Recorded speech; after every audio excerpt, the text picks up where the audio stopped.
السلام عليكم ورحمة الله وبركاته. بسم الله الرحمن الرحيم. الحمد لله رب العالمين، والصلاة والسلام على أشرف المرسلين. يا رب تصلي وتسلم على نبينا محمد وعلى آله وصحبه وسلم تسليما كثيرا. أيها الأحبة في الله، إخواني، طبعا يا جماعة الحدث اللي حدث اليوم في بلدتنا مدينة سمنود كانت صلاة الجنازة كالظهرا.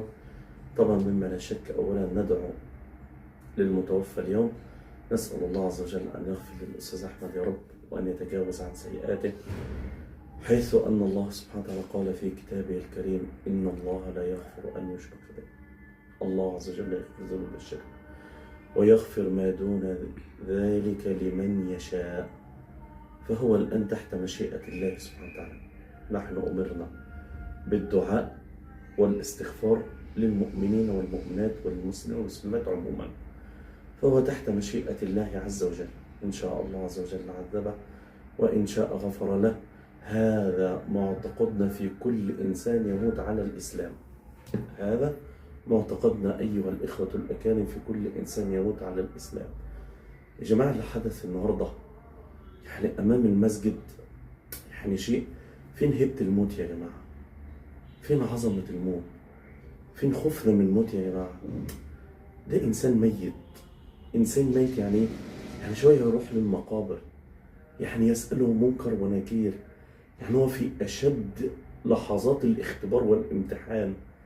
أنا لو بحبه صح وأنا فعلا خايف عليه وأنا جاي، أخويا داخل محنة، داخل أعظم اختبار في حياته، داخل أعظم فتنة في حياته اللي ربنا سبحانه وتعالى قال عنها: يثبت الله الذين آمنوا بالقول الثابت.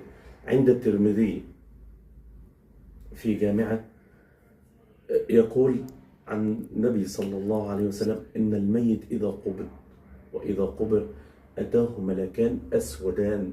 تخيل إحنا نقفل عليه القبر يا جماعة، يتقفل عليه القبر، يأتيه ملكان. تخيل إن أنت لو مكانه، مما لا شك كلنا ذاهبين، ملك أسود وملك تاني أسود، زرق العيون، يأتيانه ويقعدانه ويقولان له: من ربك وما دينك ومن نبيك، صلى الله عليه وسلم.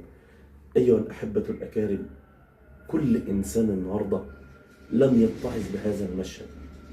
أنا والله العظيم بجد، أنا أخوك وأنت أخويا، أخويا المسلم. أنا عايزك أساسا كده نستحضر هذا المشهد، بس بالله عليك نسمعه.